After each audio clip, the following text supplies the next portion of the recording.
আর আবহাওয়ার খবর তো দিতেই হচ্ছে, কারণ আজকে শনিবার, কালকে ছুটি। আজকেও যারা বাড়িতে আছেন তারা এই রকম সূর্যের তাপে প্রচণ্ড গরমে নাভিশ্বাস উঠছে, ফিল করছে আমিও।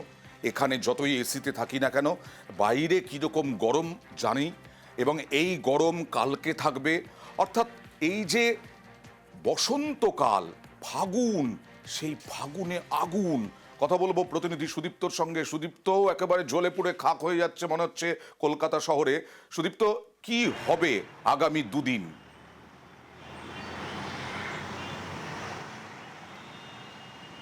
দেখো অয়নদা, একদমই তাই। বসন্তের ফিরফিরানি হাওয়া সেটা কিন্তু প্রায় শেষ হতে বসেছে এবং প্রায় শেষই হয়ে গিয়েছে। আবহাওয়া দপ্তর যেমনটা জানাচ্ছে যে পশ্চিম মেদিনীপুর, পশ্চিম বর্ধমান, একইভাবে বীরভূম এবং অন্যদিকে বাঁকুড়া, এই সমস্ত জেলাগুলিতে আজকে একেবারে তাপমাত্রা কিন্তু প্রবল রয়েছে এবং একইভাবে কলকাতাতেও কিন্তু তাপমাত্রা অনেকটাই বেশি।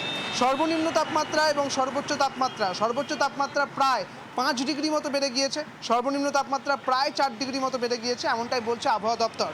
এবং এই যে লু বইছে এবং তার ফলে যে তাপমাত্রা বাড়ছে, এবং 17 এবং 18 তারিখ এই লু বওয়া কিন্তু বদলে যাবে, খেলা কিন্তু ঘুরে যাবে এবং তার সঙ্গে সঙ্গে তাপমাত্রা কিন্তু আরও বাড়বে এবং দরদরীয় যে ঘাম, সেই পরিস্থিতি কিন্তু তৈরি হবে। এবং রবিবার থেকে মার্চের মাঝামাঝি এখনই যদি এই অবস্থা হয়, তাহলে এপ্রিল, মে, জুন কি হবে এই আশঙ্কাতেই ভুগছেন সাধারণ মানুষ। যে ছবি দেখাচ্ছিলাম, যে মানুষ একেবারে সমস্ত কিছু ঢেকে ঢুকে বেরিয়ে পড়েছেন, এ তো দেখা যায় মে মাসে, জুন মাসে। কি বলছেন তারা, দেখুন। এই সময় এই মাসে এরকম গরম, মানে দোলে এরকম গরম, মানে এতখানি বয়সে মানে বুঝিনি কোনোদিন। এই ফিল করছি, ঠান্ডা তো পাইনি কলকাতাতে এবার, আর গরম মানে তার 4 গুণ বেড়ে গেছে। এখনো শুরুই হয়নি গরমের সময়, তাতেই এই অবস্থা।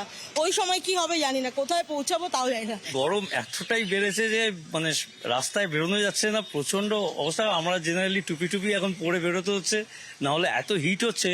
আর মুহূর্তে জল খেতে হচ্ছে, প্রচন্ড গরম বেড়েছে, আরো বাড়বে, আরো বাড়বে। আবহাওয়া দপ্তর কি বলছে একবার দেখাবো আপনাদের।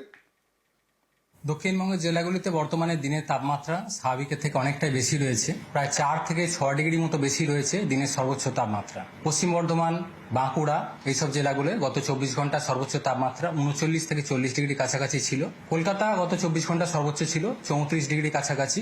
আগামী দুদিনে আরও 1 থেকে 2 ডিগ্রি মতো তাপমাত্রা বাড়ার সম্ভাবনা রয়েছে। তাপপ্রবাহের সতর্কতা থাকছে পশ্চিমের জেলাগুলো। তাপপ্রবাহের সতর্কতা রয়েছে পশ্চিম বর্ধমান, বাঁকুড়া, ঝাড়গ্রাম, পশ্চিম মেদিনীপুর, বীরভূম। 16-17 তারিখে নাগাদও এটা কন্টিনিউ করবে তাপপ্রবাহ। বেশিরভাগ জায়গাতেই তাপমাত্রা 37 ডিগ্রি বা তার থেকে বেশি থাকবে। তাপমাত্রা মেনলি কমার সম্ভাবনা থাকবে 20 তারিখ বা তারপর থেকে। বিক্ষিপ্তভাবে বজ্রবিদ্যুৎ সহ বৃষ্টিপাতের সম্ভাবনা থাকছে দক্ষিণবঙ্গের জেলাগুলি। উত্তরবঙ্গের জন্য তাপমাত্রা বেশিরভাগ জায়গাতেই স্বাভাবিকের কাছাকাছি রয়েছে। আমরা কিন্তু এইভাবে লাইভ করি না এই সময়, কিন্তু করতে হচ্ছে, যেহেতু এবার এই রকম গরম। বাঁকুড়ায় মে জুন মাসে আমরা লাইভ করি এরকম ভাবে প্রিয়ব্রতর সঙ্গে, কিন্তু প্রিয়ব্রতকে প্রশ্ন করতে হচ্ছে এখনই কি অবস্থা। প্রিয়ব্রত,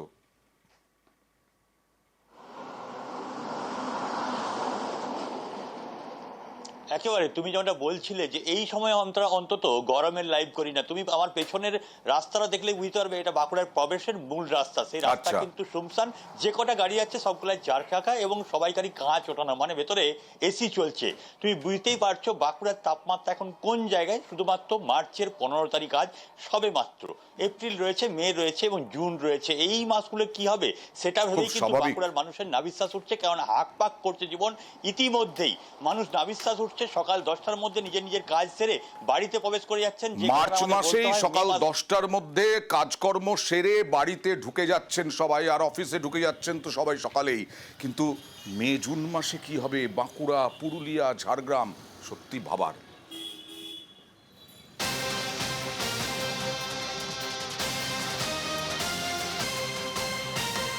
গাছ কাটা থামছে না, আর যে সে গাছ কাটা নয়, একটা দুটো নয়।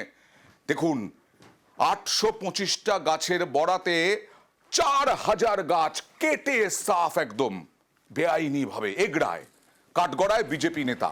কি করে সাহস পেলেন? ক্যানাল সংস্কারের নামে 825টা গাছ কাটার বরাত, সেই জায়গায় 4000। পঙ্কজ, তারা এরিয়া যে দুটি গ্রাম পঞ্চায়েত রয়েছে সেই গ্রাম পঞ্চায়েতের আন্ডারে রয়েছে বহলিয়া গ্রাম। সেই বহলিয়া গ্রাম দিয়ে বয়ে গেছে উড়িষ্যা সুয়েজখাল ক্যানেল খাল রয়েছে। সেই ক্যানেলের দিকে কিন্তু এই আরো একবার তোমার কাছে যাব, স্পষ্ট নয় তোমার আওয়াজ। আপনাদের বলি, গাছ কাটা যে সে কথা নয়, একটা দুটো গাছও নয়, 4000 গাছ কাটতে একবার হাতও কাঁপলো না।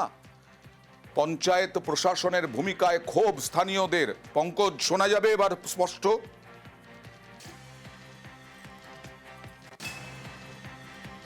ক্যানাল সংস্কারের নামে গাছ কেটে সাফ, বেআইনি ভাবে গাছ তো কাটা হচ্ছে, এটা তো স্পষ্ট। কথা বলবো পঙ্কজের সঙ্গে। এগুলা জুমকি গ্রাম পঞ্চায়েতের বহলিয়া গ্রামে, যেখানে কোস্টাল উড়িষ্যা কোস্টাল ক্যানেল রয়েছে, তার দুই দিকে এনজি এনার্জিএস এর প্রায় গাছ লাগানো হয়েছে। সেই গাছ কিন্তু যেখানে টেন্ডার হয়েছিল গ্রাম পঞ্চায়েতের পক্ষ থেকে 825টি, সেই গাছ কেটেছে। যেখানে অভিযোগ করছে এলাকার বাসিন্দারা যে সেই 825 গাছ দেখিয়ে কিন্তু 4000 গাছ কেটেছে বলে এমনটাই অভিযোগ করছে। আর ওই গ্রাম পঞ্চায়েত যে জুমকি গ্রাম পঞ্চায়েত রয়েছে, সেই গ্রাম পঞ্চায়েত কিন্তু বিজেপি পরিচালিত গ্রাম পঞ্চায়েত। অভিযোগ করছে তৃণমূলের কংগ্রেসের কতিপয় মানুষ এবং গ্রাম পঞ্চায়েতের যে কিছু যেখানে আমরা প্রশাসনের কাছে, যেখানে স্থানীয় বিডিও প্রশাসনকে জানিয়েছিলাম, প্রশাসন যেখানে জানিয়েছেন যে বিষয়টা আমরা খতিয়ে দেখছি, তবে এই বিষয়টা নিয়ে তারা তদন্ত করবে বলে এমনটাই জানিয়েছেন। পদক্ষেপ করা হোক, এইভাবে গাছ কাটা যায় না। এই কারণে বন্ধ হয়ে গেল, মানে অঞ্চলে টেন্ডার হয়েছিল 825খানা গাছ 2 ফুটের উপরে ছিল, সেইগুলো কাটছিল 2 মাস ধরে। তারপরে আরও 6500 গাছ ছিল, এমনি সেগুলো কেটে নিচ্ছিল আর কি। সেই জন্য পাবলিক বাধা দিয়েছে। দাবি করছি এই পয়সাগুলো পরের যে টেন্ডার হয়েছে 6000 6500 গাছ, সেই পয়সাটা আমাদের স্কুলে আছে, সেগুলো স্কুলটা যাতে মেরামত হয়, সেটা করা যাবে। এই গাছগুলো এমজি এনার্জিএসের পক্ষ থেকে লাগানো হয়েছিল।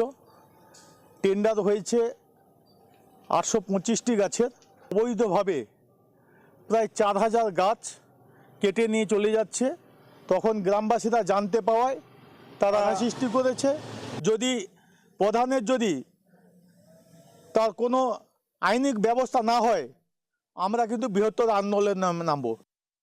যে কোনো সরকারি গাছ কাটার ক্ষেত্রে টেন্ডার হয় এবং সেই টেন্ডারের ক্ষেত্রে যে ঠিকাদার সেই টেন্ডারটা পায় তারা কাজ করে। যিনারা অভিযোগ আনছেন, শুধুমাত্র বিজেপি সেখানে ক্ষমতায় আছে বা বিজেপির অঞ্চল বলে বিরোধিতা না করে জুমকি অঞ্চলের মানুষদেরকে প্রকৃতপক্ষে সঠিক কাজ হচ্ছে কিনা আপনারা বিবেচনা করুন। এবং দলীয়ভাবে আমরাও যদি দেখি কোনো কাজের ক্ষেত্রে অস্বচ্ছতা রয়েছে, অবশ্যই আমরা দলীয়ভাবে আমাদের সিদ্ধান্ত নেওয়া হবে। এটা পুরনো ছবি, কিন্তু এভাবেই আজকে অভিষেক বন্দ্যোপাধ্যায়, তৃণমূলের সর্বভারতীয় সাধারণ সম্পাদক অভিষেক বন্দ্যোপাধ্যায় আজকে এই ভুতুড়ে ভোটার অর্থাৎ ভোটার তালিকায় গরমিল নিয়ে বৈঠকে বসছেন এবং বৈঠক হবে বিভিন্ন স্তরের জনপ্রতিনিধিদের সঙ্গে।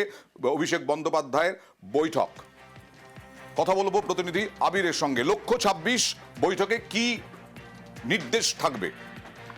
দেখো, প্রথমত মমতা বন্দ্যোপাধ্যায় এই ভুতুড়ে ভোটার ইস্যুতে দলের নেতা কর্মীদের কি ভূমিকা পালন করতে হবে সেই সংক্রান্ত নির্দেশ ইতিমধ্যে দিয়ে রেখে দিয়েছেন। আজকে অভিষেক বন্দ্যোপাধ্যায় সেই বৈঠকের ক্ষেত্রে দলের নেতা কর্মীরা সেই ভূমিকা কতটা পালন করছেন এবং আগামী দিনে এই ভূমিকা গ্রহণ করার ক্ষেত্রে কি কর্মসূচি নেওয়া যেতে পারে সেই সংক্রান্ত একটা ঘোষণা থাকতে পারে। দ্বিতীয়ত হচ্ছে ইতিমধ্যে বিভিন্ন ব্লক ভিত্তিক বা রাজ্য স্তরে বিভিন্ন জেলা থেকেও রিপোর্ট ইতিমধ্যে এসে পৌঁছেছে। দিল্লিতে 2বার কেন্দ্রীয় নির্বাচন কমিশনের অফিসে তৃণমূল কংগ্রেসের প্রতিনিধি দল গিয়েছে, রাজ্যে পর্যন্ত গিয়েছে এবং এই গোটা ইস্যুকে কেন্দ্র করে যেটা অনেকেই বলছেন যে বিধানসভা নির্বাচনের আগে দলের সমস্ত স্তরের নেতাদেরকে কার্যত ময়দানও নামিয়ে দিতে পেরেছে হচ্ছে তৃণমূল কংগ্রেস। এখন যে বিজেপি বা বাকি বিরোধী দলের বিরোধিতা করতে নেবে, তৃণমূলের তরফ থেকে আরো বেশি করে মানুষের কাছে পৌঁছানোর জন্য ইস্যুকে সঙ্গে নিয়ে কি ভূমিকা পালন হবে সেই বার্তা থাকবে। তুমি যদি নেতাজি ইন্দোরে অভিষেক বন্দ্যোপাধ্যায় সভা মনে করো, তাহলে তুমি দেখেছো যে অভিষেক সেখানে উল্লেখ করেছিলেন যে দল কোনো কর্মসূচি বেঁধে দেবে তার ভিত্তিতে এগুলো তো শুধু চলবে না, দলের নেতা কর্মীদের নিজেদেরকেও কর্মসূচি নিয়ে উদ্যোগ নিয়ে রাস্তাতে নামতে হবে।